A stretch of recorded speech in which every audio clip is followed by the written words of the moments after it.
السلام عليكم ورحمة الله وبركاته. الحمد لله كفى وسلام على عباده الذين اصطفى أما بعد. أعوذ بالله من الشيطان الرجيم. نون والقلم وما يسطرون ما أنت بنعمة ربك بمجنون. قال في آية أخرى يريدون ليطفئوا نور الله بأفواههم الله متم نوره ولو كره الكافرون. قال النبي صلى الله عليه وسلم العلماء ورثة الأنبياء وعلماء أمتي كأنبياء بني إسرائيل. صدق الله مولانا العظيم وصدق رسوله النبي الكريم ونحن على ذلك من الشاهدين والشاكرين والحمد لله رب العالمين. সম্মানীয় আজকের সভার সভাপতি আমাদের সর্বজন শ্রদ্ধেয় অল ইন্ডিয়া সুন্নাতুল জামাতের প্রাণপুরুষ জামিয়া রহমানিয়ার প্রতিষ্ঠাতা সংগঠনের স্থায়ী সভাপতি আব্বাজান, মঞ্চে উপবিষ্ট পশ্চিমবাংলার বিভিন্ন প্রান্ত থেকে আগত আলেমে দ্বীন, হাফেজে কোরআন, হুজ্জাজে কেরম, সমাজের বিভিন্ন স্তরের ডাক্তার, মাস্টার, মুঠে মজুর, কুলি শ্রমিক, সর্বস্তরের ভাই বন্ধু ও বাবাজীগণ, আল্লাহ পাকের দরবারে অসংখ্য শুকরিয়া। জামিয়ার চতুর্থ বর্ষর পূর্ণ করে আমরা পঞ্চম বার্ষিকী ইসালে সাহাবের মাজলিসে এবছর হাজির হতে পেরে আমরা আল্লাহর দরবারে শুকর গুজার হচ্ছি। বলুন সকলে আলহামদুলিল্লাহ।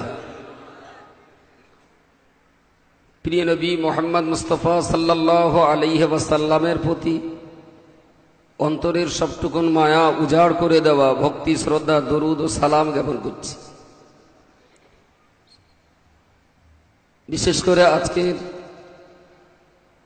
যাদের স্মৃতিকে উঁচু করে রাখবার মানসিকতা নিয়েই এই প্রতিষ্ঠানের জন্ম, ঊনবিংশ শতাব্দীর ক্ষণজন্মা মহাপুরুষ,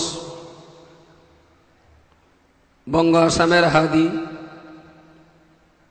ভারতবর্ষের বিখ্যাত সিলসিলায়ে ফুরফুরা শরীফের প্রাণপুরুষ, কোরআন হাদিস ইজমা কিয়াসের উপরে পাহাড়ের মতো প্রতিষ্ঠিত বীর পুরুষ মরহুম মগফুর মখদুম শাহ সুফি পীর আবু বকর সিদ্দিকী আল কুরাইশি রহমাতুল্লাহ আলাইহি এবং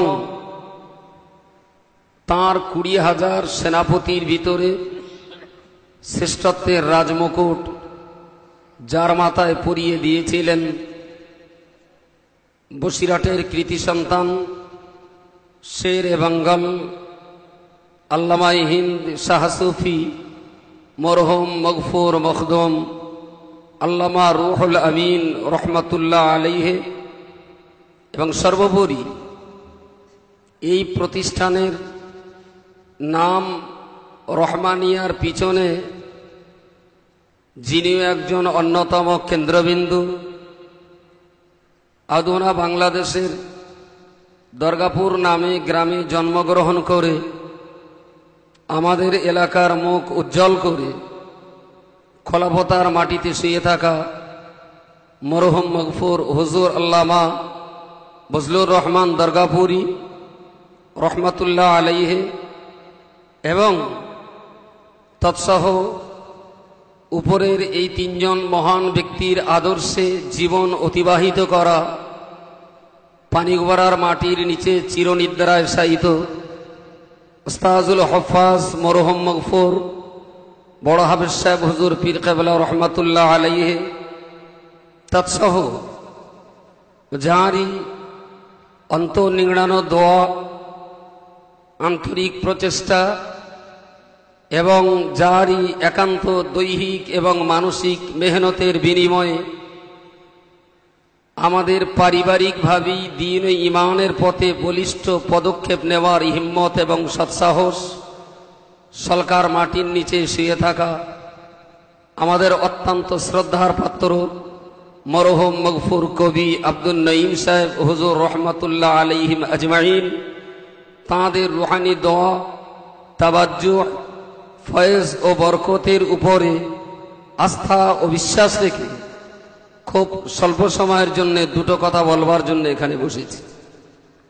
দূর দূরান্ত থেকে, বাংলার বিভিন্ন প্রান্ত থেকে, এমনকি আসাম থেকেও আমার যে সমস্ত ভাই বন্ধু বাবাজি যারা এসেছেন, পশ্চিমবাংলার 17-18টি জেলার খুব একটা কোনো জেলা বাদ যায়নি।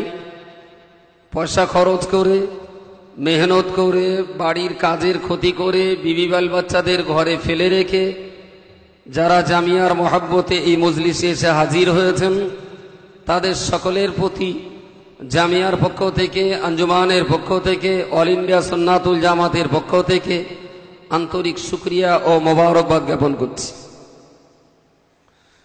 গতকাল এবং আজ বেশ দীর্ঘ সময় ধরে অনেক মূল্যবান ওয়াজ ও নসিহত আমরা শুনেছি। আল্লাহ যদি রাজি থাকেন, ফজরের ওয়াক্ত পর্যন্ত ইনশাআল্লাহ এ মজলিস চলবে। আল্লাহ যেন কবুল করেন, বলুন আমিন। অসংখ্য আলেমে দ্বীন, হাফেজে কোরআন, হুজ্জাজে কেরাম, তারা তাদেরকে অপেক্ষায় রেখেছি।